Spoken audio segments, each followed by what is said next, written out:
Nagmamatigas sa paglikas ang ilang residente sa Cagayan kahit tinas na ang signal number 2 sa lalawigan sa Bagyong Crising. Live mula sa Tuguegarao, nasa frontline ng balitang yan si Mon Gualvez. Mon, kumusta ang sitwasyon dyan sa Cagayan? Julius, buong araw bumuhos ang ulan dito sa malaking bahagi ng Cagayan at Isabela kung saan nakataas na nga ang signal number 2 dahil sa Bagyong Crising. At kahit posibleng maglandfall nga rito ang bagyo, marami pa ring residente ang ayaw pang lumikas. Rumaragasa ang tubig sa kalsadang ito sa barangay Hacienda Intal sa Bagao, Cagayan dahil sa malakas na ulang dala ng Bagyong Crising. Galing yan sa umapaw na sapa. Normal na senaryo na raw ito tuwing malakas ang ulan sa lugar. Inilikas na rin ang ilang residente tulad ng mga bata at matanda.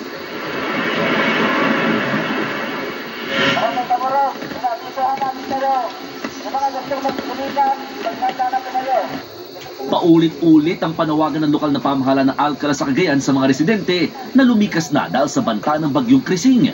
Ipinag-utos na ang preemptive evacuation lalo sa mga nakatira sa mababang lugar at malapit sa ilog. Ang Barangay Damurog ang unang binabaha tuwing tumataas ang tubig sa Cagayan River. Pero maraming residente ang piniling manatili sa kanilang mga bahay. Tulad ni Nanay Gemma, tuwing may bagyo raw, inaabot pa nga ng ikalawang palapag ang taas ng baha sa kanilang lugar. Pero ayaw pa rin nilang lumikas ngayon. Mababa pa na ng ilog, sir.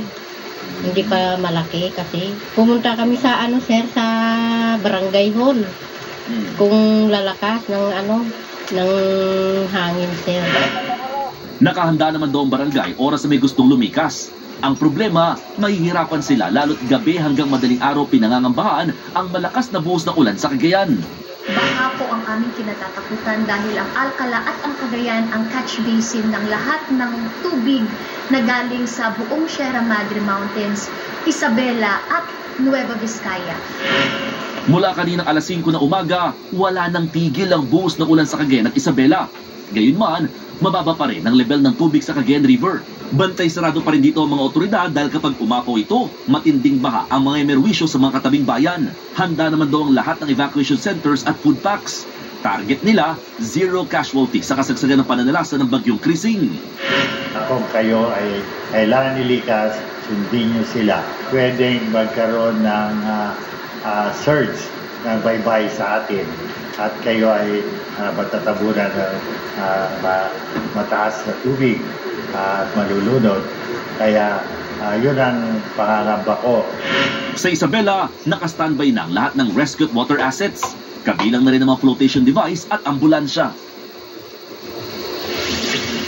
Julius, sa mga oras na ito, nakararanas na naman ng katamtaman hanggang paminsan-minsang malakas na buhos na ulan dito sa malaking bahagi naman ng lungsod ng Tuguegarao. At sa report ng PDRRMC Cagayan, may mga ilang overflow bridge ang hindi na madaanan ngayon dito sa probinsya habang may mga nagsilikas na sa bahagi naman ng Apari na ilang pamilyang nakatira sa malapit sa dagat.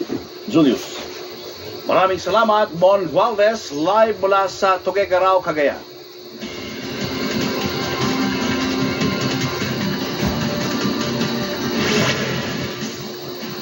Weather update tayo mga kapatid, patuloy nga nating binabantayan. Ito pong Bagyong Crising. Ito pong Bagyong Crising ay huli pong namataan ng Pag-asa sa line around 135 kilometers northeast ng Tuguegarao City, dyan po sa may Cagayan. Sa kasalukuyan, napakalapit na po yan dito sa northern tip ng ating bansa.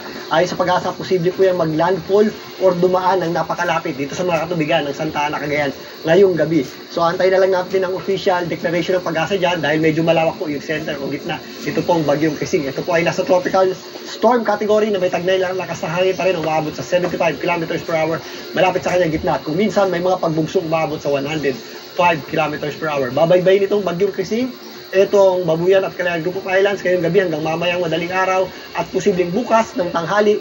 Ayan po ay pakalabas na ng ating Philippine Area of Responsibility. Sa kasalukuyan, nakakaasa pa rin po tayo or nakakaranas pa rin po tayo ng masungit na panahon at malalakas na bugso ng hangin sa extreme Northern Luzon at malaking bahagi ng Northern Luzon. Samantalang, humihila pa rin po ito na nagpapaulan at nagdadala po ng malalakas na bugso ng hangin na malayo sa bagyo, ito pong habagat or southwest monsoon. Sa katunayan, nakataas po ang weather advisory ng Pag-asa na meron tayong inaasahang intense hanggang torrential rains or up to hanggang or lagpas 200 millimeters na pagulan sa mga areas ng Cagayan, Apayao, Ilocos Norte at Ilocos Sur. Yan po yung mga areas na posibleng hagipin nung panglabas na kaulapan or yung direktong kaulapan ito pong Bagyong Krising.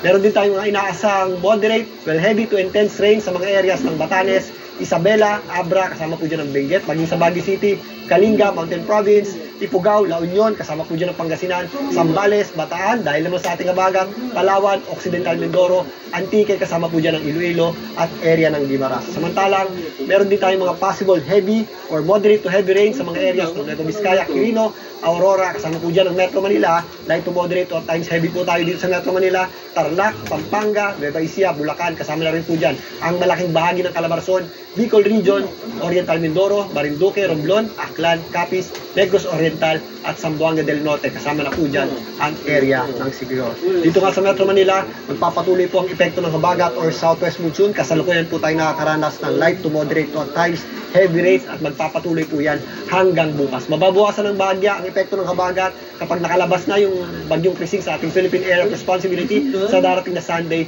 hanggang Monday. Kaya sa may mga lakad ngayong weekend, mag-ready po tayo at maghanda, magdala po tayo ng payong at kung hindi naman po importante ang ating lakad, mag-stay na lamang po tayo sa bahay para makaiwas po tayo sa disgrasya. At yan muna ang latest sa ating lagay ng panahon. Muli ako po ang weather frontliner Alvin Pura na lagi may panahon para sa iyo.